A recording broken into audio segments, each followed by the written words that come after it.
सुस्वागतम.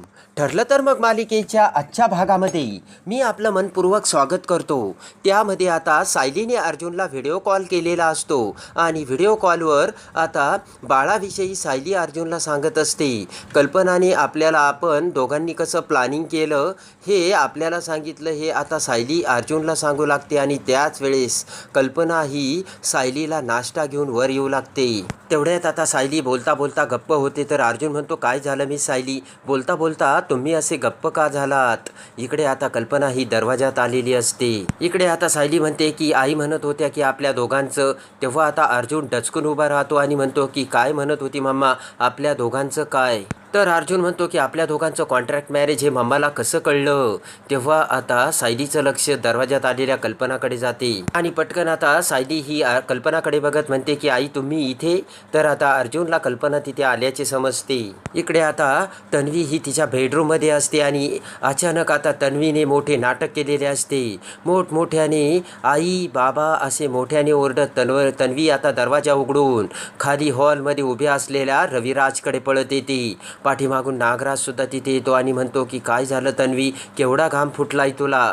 तेव्हा आता रविराज तन्वीला समजावून आता शांत होण्यासाठी सांगतो. पटकन आता नागराज तन्वीला पाणी प्यायला देतो. तेव्हा आता रविराज तन्वीला म्हणतो की बोल भाला काय झालं. तेव्हा आता तन्वी म्हणते की बाबा नाश्ता करून मी माझ्या बेडरूममध्ये गेले आणि अभ्यास करत होते. अभ्यास करता करता चुकून माझा डोळा लागला आणि त्याच वेळेस मला खूप घाणेरडं स्वप्न पडलं. तन्वी म्हणते की बाबा ते स्वप्न एवढं भयानक होतं की ते मी सांगूसुद्धा तुम्हाला शकत नाही. रविराज म्हणतो की आता तू स्वप्नातून बाहेर आलीस तन्वी, तेव्हा तू आता सुरक्षित आहेस. तू त्याचा त्रासही करून घेऊ नकोस आणि ते स्वप्न तू विसरून जा. नागराज म्हणतो की अगं तन्वी तुला काय स्वप्न पडलं ते एकदा सांगून तरी टाक ना, म्हणजे तुला शांत वाटेल. नागराज म्हणतो काय स्वप्न पडलं तुला. तर तन्वी म्हणते की बाबा मला स्वप्नात आई दिसली आणि ती अशी निश्चित पडली होती. इकडे आता सायली ही फोनवरती अर्जुनला आई आल्याची सांगते आणि कल्पना समोर येते. कल्पना म्हणते काय ग सायली, व्हिडिओ कॉलवर बोलते वाटतं, कुणाशी बोलते. तर तिकडून अर्जुन आता कल्पनाला हात करत हाय मामा असे बोलतो. मामा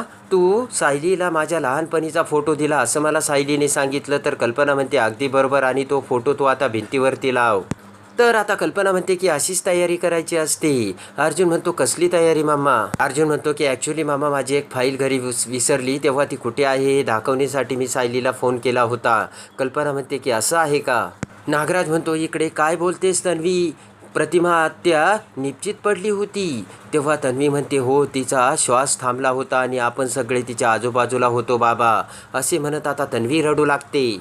ते ऐकून आता रविराज हा हात करत तन्वीला म्हणतो की बस झालं तन्वी, हे कसलं स्वप्न पडलं तुला. इकडे आता तन्वी ही मोठमोठ्याने तिच्या तोंडात मारू लागते आणि म्हणते की मी खूप वाईट आहे आणि मला असं स्वप्न कसं पडू शकतं असे म्हणत आता तन्वीने तिचे तोंड चांगलंच झोडून काढलेलं असतं. तर आता रविराज तन्वीला थांबवत म्हणतो की तन्वी तुझा यामध्ये काहीच दोष नाहीये, तुला पडलेलं ते एक स्वप्न होतं. नागराज म्हणतो तन्वी या स्वप्नाने असं काही घडणार नाही. तर तन्वी म्हणते की पण असं घडलं तर. तेव्हा पुन्हा रविराज विचार करू लागतो. इकडे आता रडतच तन्वी म्हणते की बाबा मी माझ्या आईला असं गमावू शकत नाही आणि असं होणार तर नाही ना. रविराज देखील आता काळजीत पडलेला असतो. इकडे आता कल्पना ही सायलीला लाडू देते आणि म्हणते की सायली मी तुला डबाभर लाडू करून ठेवलेले आहे, दररोज त्यातील एक एक लाडू खायचा बरं का. आणि आता ड्रायफ्रूटसुद्धा तू सुरू करायचे. तुझ्या तब्येतीची आता तुला काळजी घ्यायला हवी. बाळाची काळजी घ्यायला आई धडधाकट नको का सायली असे आता कल्पना सायलीला सांगते. कल्पना म्हणते सायली इथून पुढे तुझा नवीन जन्म झाला असंच तू समजायचं. कल्पना म्हणते की एक लक्षात ठेव सायली, बाळ आल्यानंतर अर्जुन आणि तुझं नातं परत एकदा खूप घट्ट होईल. कल्पना म्हणते की कारण त्यावेळेस तुम्ही फक्त नवरा बायकोच नसणार आहेत तर आईबाबा होणार आहेत आणि मग एक बाळ आईबाबाच्या पुढे उभे असणार आहे. तेव्हा आता सायलीसुद्धा ते स्वप्न बघू लागते. इकडे आता सायली विचार करते की माझं ज्याच्यावरती प्रेम आहे त्याच्या बाळाची आई होणे किती सुंदर असेल. तेव्हा आता कल्पना सायलीला म्हणते की सायली तू किती विचार करतेस. कल्पना म्हणते की सायली आत्ताचे हे क्षण तुम्ही अगदी मजेत आणि आनंदात एन्जॉय करा असे म्हणत आता कल्पना तेथून निघून जाते. तर आता इकडे सायली तिच्या हातातील अर्जुनचा फोटो आता आरशा शेजारी लावते आणि प्रेमाने त्याच्याकडे एकटक बघू लागते. आणि आता सायली तिच्या पोटाला हात लावते, पण तेवढ्यात पाठीमागून दरवाजात कल्पना तिथे येऊन पुन्हा आता सायलीने पोटाला हात लावून सायली कशी लाजत आहे ही आता कल्पना बघते आणि कल्पना सुद्धा खूप खुश झालेली असते. इकडे आता पुन्हा नागराज रविराज हा तन्वी सोबत जेवायला बसतो, तर तन्वी काही खात नसते. रविराज म्हणतो की बाळा तन्वी, तू काही खात का नाहीयेस? तन्वी म्हणते की नको बाबा, मला भूकसुद्धा नाही आहे आणि माझ्या घशाखाली घाससुद्धा जाणार नाही आहे. तेव्हा आता नागराज म्हणतो की तन्वी, तुला एवढा कशाचा त्रास होतोय? तन्वी म्हणते की मला जे काही स्वप्न पडलं ते डोळ्यासमोरून जातच नाही आहे आणि ते स्वप्न एवढं हॉरिबल होतं की विचारता सोय नाही. तन्वी म्हणते की मला काही समजतच नाही आहे आणि तन्वी तेथून निघून जाते. तेव्हा आता रविराज म्हणतो की आता या मुलीची कशी मी समजूत काढू? तर नागराज म्हणतो की दादा, तन्वीची कंडिशन दिवसेंदिवस खूप क्रिटिकल होऊ राहिली बरं का. नागराज म्हणतो की दादा, काही जरी केलं ना, आता आपल्याला तन्वीला जे स्वप्न पडलं ना ते शोधून काढावंच लागेल.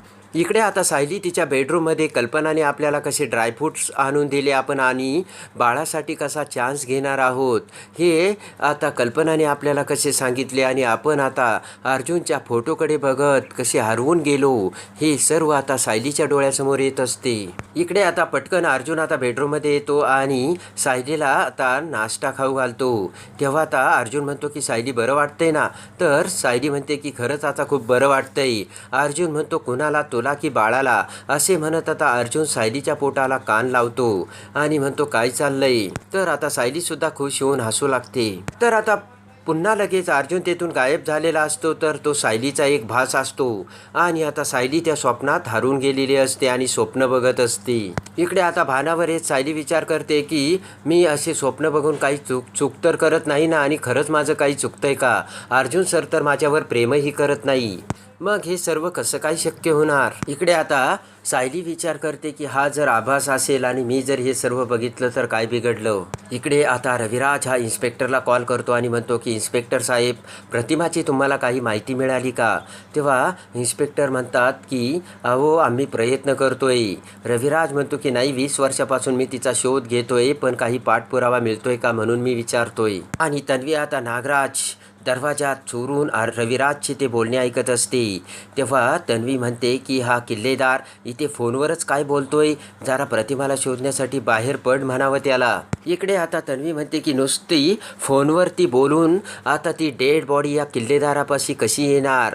तेव्हा आता नागराज म्हणतो की नुसतं फोनवर बोलून आणि बाहेर पडून नाही तर की दादा तिकडे जायला हवा. जिथे आपण त्या रस्त्याला डेड बॉडी टाकली ना, तिकडे दादाला कसं न्यायचं याचा विचार कर तन्वी, असे नागराज तन्वीला बोलतो. तन्वी म्हणते सगळं काही मीच सुचवायचं का? तुम्ही सुद्धा कधी कधी विचार करा ना. तेवढ्यात विचार करत नागराज म्हणतो की सुचलं. तेव्हा तन्वी म्हणते काय? नागराज म्हणतो की हे बघ, काहीतरी कारण काढून दादाला तू बाहेर घेऊन जा, शॉपिंगसाठी म्हणा किंवा काहीतरीसाठी म्हणा, आणि मग त्यानंतर त्याच रस्त्याला तू गाडी वळवून दादाला घेऊन जा. तन्वी म्हणते की मी जर त्याला डेड बॉडीकडे घेऊन गेले तर त्याला संशय नाही का येणार? तर आता तन्वी विचार करू लागते आणि तन्वी म्हणते की सुचलं एकदाचं मला. नागराज म्हणतो काय?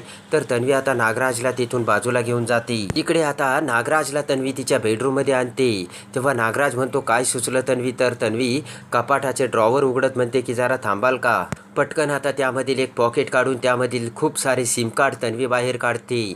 नागराज म्हणतो की आता सिम कार्डचा साईड बिझनेस चालू केला की काय?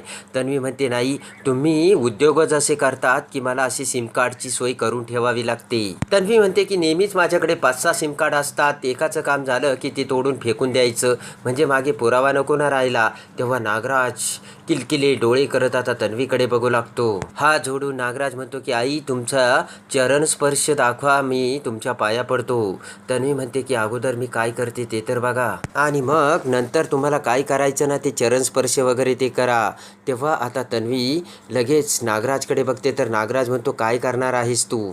तन्वी म्हणते की मला एक सांगा ना, किल्लेदाराने ज्या इन्स्पेक्टरला प्रतिमाला शोधायला सांगितले त्याचा नंबर तुमच्याकडे आहे का? नागराज म्हणतो आहे ना. तर तन्वी म्हणते बघताय काय, मग द्या ना तुम्हाला. तर नागराज आता त्या इन्स्पेक्टरचा नंबर तन्वीला देतो. इकडे आता कल्पना आणि विमल हे हॉलमध्ये बसलेले असताना सायलीला बोलावतात. सायली म्हणते काय झालं आई, मला कशाला बोलावलं? तेव्हा आता कल्पना सायलीला शेजारी बसवते आणि म्हणते की हे बघ सायली, यामधील 3 रंग तू पसंत कर. तेव्हा सायली म्हणते आई कशासाठी? तर कल्पना म्हणते की मला 3 स्वेटर तयार करायचे. कुणासाठी माहिती आहे का? तुझ्यासाठी, बाळासाठी आणि अर्जुनसाठी. कल्पना म्हणते की अगं सायली, तू जर मध्ये गुड न्यूज दिली ना, मग धावपळ व्हायला नको ना, म्हणून मी हे सगळं करते. विमल म्हणते की वहिनी, कसलं भारी सुचलंय तुम्हाला तर मानायला हवं. हसतच कल्पना म्हणते की सायली, सांग ना मला. तर तेवढ्यात अर्जुन तिथे येतो. तर कल्पना अर्जुनकडे बघत म्हणते की अरे अर्जुन, तू सुद्धा आलास का? कल्पना म्हणते बरं झालं अर्जुन तू आलास, आणि आता तुम्ही दोघांनी मला रंग डिसाईड करून सांगा, कोणता रंग घ्यायचा तो. तेव्हा आता अर्जुन अवाक होतो. तर कल्पना म्हणते की आणि अर्जुन, आता तू ऑफिसमध्ये कमी आणि घरी जादा राहायचंच बरं का, आणि आता तू सायलीच्या तब्येतीची काळजीही घ्यायचीस. अर्जुन म्हणतो काय झालं? तर कल्पना म्हणते की अरे अर्जुन, तुला काय सगळं सुरुवातीपासून सांगायला हवं का? विमल म्हणते नाही वहिनी, याला म्हणतात वेळ घेऊन पेडगावला जाणं. कल्पना म्हणते की हे बघ अर्जुन, सायली दुखावेल असं तू काही करायचं नाहीये, नाही तर माझ्याशी गाठ आहे. कल्पना म्हणते की हे बघ अर्जुन, तू आता सायलीला अजिबात दुखवायचं नाहीस. अर्जुन म्हणतो की मी माझ्या बायकोला का दुखवावेल? तर कल्पना म्हणते तेच मी तुला सांगते, आणि आता डोकं शांत ठेवत जायचं अर्जुन. कल्पना म्हणते की आता चिडचिड सुद्धा करायची नाही तू, आणि घरातील वातावरण अगदी आनंदी असायला हवं. तेव्हा आता अर्जुन सायलीला खुणावतो. त्यानंतर आता अर्जुन आणि सायली बेडरूममध्ये येतात. तर अर्जुन म्हणतो की मग आपल्याला काय होईल? तेव्हा आता सायली म्हणते की ते त्याचं त्याला ठरवू द्या ना, एक दिवस ते आभाळातही झेप घेईल, आणि आभाळात झेप घेऊन मग आपण त्याच्याकडे अभिमानाने बघत राहू. तर आता अर्जुन लगेचच सायलीसोबत वर आकाशाकडे बघतो, आणि अर्जुन आता आकाशाकडे हात करतो, आणि मग सगळेच म्हणतील की हे बघा, हे आमचं बाळ आहे, असे म्हणत आता बोट करत अर्जुन आणि सायली एकमेकांकडे बघत आता हसू लागतात. तर आता दोघांनीही बाळाचे स्वप्न बघितलेले असते. तर आता अर्जुन आणि सायली बाळाचे कल्पनाचे ते स्वप्न कसे पूर्ण करतात हे बघण्यासाठी, आणि ठरलं तर मग मालिकेच्या डेली अपडेटसाठी बेल नोटिफिकेशनवर क्लिक करून आपल्या चॅनलला लाईक करा, सबस्क्राईब करा.